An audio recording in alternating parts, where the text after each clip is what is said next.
Pluto को क्यों हमारे सौर मंडल से बाहर निकाला गया? क्या ऐसे रीजन है जो प्लूटो आज हमारे सौर मंडल में नहीं है? ये वो समय था जब वैज्ञानिक के द्वारा सौर मंडल के 8 ग्रहों को खोज लिया गया था और वैज्ञानिक को विश्वास था कि हमारे सोलर सिस्टम में यही 8 ग्रह ही है। मरकरी, वीनस, अर्थ, मार्स, जुपिटर, सैटर्न, यूरेनस और नेपच्यून। लेकिन 20वीं सदी की शुरुआत में वैज्ञानिक को कुछ ऐसा दिखा जो नेपच्यून की कक्षा में हल्की हल्की गड़बड़ियां कर रही थीं, जैसे कोई छिपा हुआ ग्रह उसे खींच रहा हो। और यहीं से शुरू हुई 9वें ग्रह की तलाश। लेकिन वो 9वां ग्रह किस दिशा में है और उसे कब देखा जाए, ये पता नहीं था, क्योंकि उस समय ना तो कोई खास टेक्नोलॉजी थी और ना कोई उस समय एडवांस टेलीस्कोप थे। लेकिन एक युवा खगोल शास्त्री जिसका नाम क्लाइड टॉम्बो था, जिनको उस समय बहुत कम लोग जानते थे, उन्होंने इस रहस्य को सुलझाने की ठानी और 10 महीने, हजारों तस्वीरें, अनगिनत रातें और एक खोज जिसने आसमान की तस्वीर ही बदल दी। 18 फरवरी 1930 को एक ग्रह ऐसा मिला जो धीरे धीरे अपनी दिशा बदल रहा था और 13 मार्च 1930 को यह ऐलान कर दिया गया कि हमारे सोलर सिस्टम में 8 नहीं बल्कि 9 ग्रह है। फिर क्या था? किताबों से लेकर अखबार तक सभी जगह इस नए ग्रह ने अपनी जगह बना ली। ये ग्रह पूरे 76 साल तक हमारे सौर मंडल का पड़ोसी ग्रह बनकर हमारे बीच रहा है। लेकिन साल 2006 में कुछ ऐसा हुआ जिसने सौर मंडल का नक्शा ही बदल दिया। 2006 में चेक गणराज्य के प्राग में इंटरनेशनल एस्ट्रोनॉमिकल यूनियन की सभा बुलाई गई और प्लूटो पर आरोप लगाया गया कि प्लूटो तुम असली ग्रह नहीं हो, क्योंकि 3 शर्तों में से तुम 2 को ही पार कर पाए, तीसरे में तुम फंस गए। अब पहले की तरह तुम्हें ग्रहों की लिस्ट से बाहर किया जाता है। तुम अब से बौने ग्रह की श्रेणी में आओगे। प्लूटो को ग्रहों की लिस्ट से बाहर फेंकने की बातों को सुनकर कुछ स्टूडेंट्स ने इस पर आपत्ति भी जताई कि प्लूटो के साथ ऐसा ना करें। दोस्तों, जीस प्लूटो ने बच्चों की किताबों में जगह पाई थी और वो 76 साल तक सौर मंडल का सबसे क्यूट ग्रह था। आज उसे महज कुछ इंसानों ने सौर मंडल से तड़ीपार करके बाहर फेंक दिया। लेकिन क्यों? क्योंकि ग्रह बनने के लिए किसी भी प्लेनेट को 3 शर्तों का पालन करना पड़ता है, जिसमें से प्लूटो ने 2 शर्त तो पूरा कर लिया, लेकिन तीसरे में फेल हो गया। तो चलिए उन तीनों शर्तों के बारे में विस्तार से जान लेते हैं और इसके साथ ही हम प्लूटो को और भी गहराई से समझ लेते हैं, क्योंकि आज के समय हम प्लूटो के बारे में बहुत कुछ जान चुके हैं। साल 2015 में न्यू होराइजन स्पेसक्राफ्ट ने प्लूटो ग्रह की क्लोजअप तस्वीरें ली, जिसमें प्लूटो की आकृति दिल के समान थी। इस आकृति को देख दुनिया हैरान हो गई कि आखिर ये ग्रह सारे ग्रहों से अलग कैसे दिखता है। प्लूटो की सतह पर बाकी हिस्से काले या भूरे हैं, लेकिन ये दिल वाला हिस्सा सफेद और चमकदार है। इसका कारण है वहां जमा नाइट्रोजन की बर्फ जो सूरज की रोशनी को ज्यादा रिफ्लेक्ट करती है। 2015 में न्यू होराइजन टीम का कहना था कि जब हमने वो दिल देखा तो हमें लगा प्लूटो खुद कह रहा है, मैं अब भी तुम सबका हूं, फिर मुझे अलग क्यों कर दिया?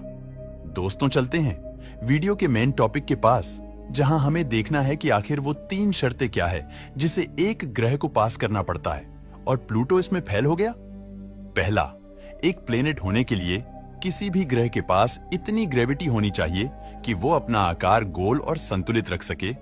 दूसरा, वो ग्रह सूर्य की परिक्रमा करता हो। और तीसरी शर्त क्लियर्स दी नेबरहुड है, जिसका मतलब है कि कोई ग्रह अपने ऑर्बिट से छोटे मोटे एस्टेरॉयड, चट्टानों और अन्य पिंडों को हटा देता है, यानी या तो उन्हें खींच लेता है या दूर फेंक देता है। लेकिन प्लूटो खुद छोटा था और उसका गुरुत्वाकर्षण कमजोर था और उसकी कक्षा के आसपास हजारों ट्रांस नेपट्यूनियम ऑब्जेक्ट्स यानी बर्फीले पिंड, छोटे चट्टानी टुकड़े और कुइपर बेल्ट की वस्तुएं घूम रही थीं।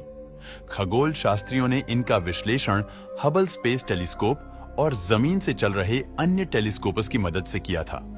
जब आप नेपच्यून ग्रह को पार कर जाते हैं तो आप पहुंचते हैं सौर मंडल के एक रहस्यमयी किनारे पर, जहां सूरज की रोशनी भी धीमी पड़ने लगती है और वहीं शुरू होती है। कुइपर बेल्ट ये एक बर्फीली चट्टानों से भरी स्पेस की जमी हुई पट्टी है जो 30 AU से लेकर 50 AU तक चौड़ा है। AU का मतलब एस्ट्रोनॉमिकल यूनिट होता है। आपको जानकर हैरानी होगी कि 60,000 किलोमीटर प्रति घंटे से भी तेज वॉयेजर स्पेसक्राफ्ट को इसे मुख्य हिस्सों के साथ पूरी तरह से बाहर निकलने में 25 साल लग गए थे। अब आप सोच सकते हो कि ये बेल्ट कितना बड़ा है और इसी बेल्ट में हमारा प्यारा प्लूटो फंसा हुआ है, क्योंकि इतने सारे पिंडों को उसमें इतनी ताकत नहीं है कि या तो वो दूर भेज सके या अपनी ग्रेविटी में बांध सके, और यही एक शर्त उसे प्लेनेट होने से रोक देती है। हालांकि कुछ वैज्ञानिक का कहना था कि 3 शर्तों में 2 तो ये पूरी कर ही रहा है, तो इसे ग्रह मान ही लेते हैं। लेकिन बात तब आकर फंस गई जब एरिस, हाउमिया और माकेमेक नाम के 3 बौने ग्रह की खोज हो गई। एरिस कुइपर बेल्ट से बाहर का ग्रह है।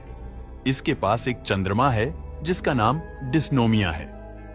इसे 2005 में खोजा गया था।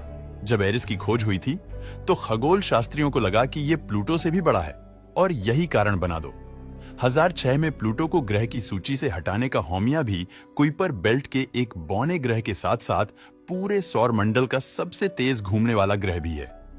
इसका तेज घूमना ही इसे अंडाकार बनाता है। इसके बाद माकेमेक ग्रह भी कुइपर बेल्ट का ही एक बौना ग्रह है, जो प्लूटो से बस थोड़ा सा ही छोटा है। जब इतने सारे बौने ग्रहों की खोज वैज्ञानिक ने कर लिया तो उन्हें लगा कि ऐसे ही हजारों या लाखों बौने ग्रह इस कुइपर बेल्ट में हो सकते हैं। अब सभी को ग्रह तो मान नहीं सकते, तो यही जो 8 ग्रह साफ सुथरे हैं, इनको ही असली ग्रह माना जाए, और बाकी जो भी ग्रह खोजे जाएंगे उनको ड्वार्फ प्लेनेट की कैटेगरी में डाला जाएगा। दोस्तों, प्लूटो के बारे में कुछ ऐसी जानकारी देने वाले हैं जिनको सुन आप सोच में पड़ जाओगे। दोस्तों, हमारी धरती को सूर्य का एक चक्कर लगाने में जहां 365 दिन लगते हैं, तो वहीं प्लूटो को सूर्य का एक चक्कर लगाने में 248 साल लगता है। मतलब जब से इस ग्रह की खोज हुई है तब से लेकर ये आज तक सूर्य का एक भी चक्कर पूरा नहीं कर पाया है। प्लूटो का एक दिन धरती के लगभग 6.5 दिन के बराबर होता है, क्योंकि इसके घूमने की गति इसके चंद्रमा के कारण बहुत कम है।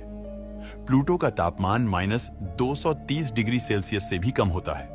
मतलब आप यहां 1 सेकंड में बर्फ में तब्दील हो जाओगे। सूर्य से प्लूटो की औसत दूरी लगभग 5.85 बिलियन किलोमीटर है, यानी ये धरती और सूर्य की दूरी से 39 गुना ज्यादा है। और इसी कारण सूर्य की रोशनी यहां धरती पर 8 मिनट 20 सेकंड में आ जाती है, तो वहीं प्लूटो पर जाने में इसे 5.5 घंटे लग जाते हैं। दोस्तों, आज भले ही इंसानों ने प्लूटो को ग्रहों की लिस्ट से बाहर कर दिया हो, लेकिन आज भी ये अपना काम वैसे ही कर रहा है जैसे पहले करता था। और इसी कारण इस ग्रह का कहना है कि मुझे कोई फर्क नहीं पड़ता कि जमाना क्या कहता है। वैसे आप लोगों को भी अगर कुछ कहना है तो कमेंट बॉक्स खुला है।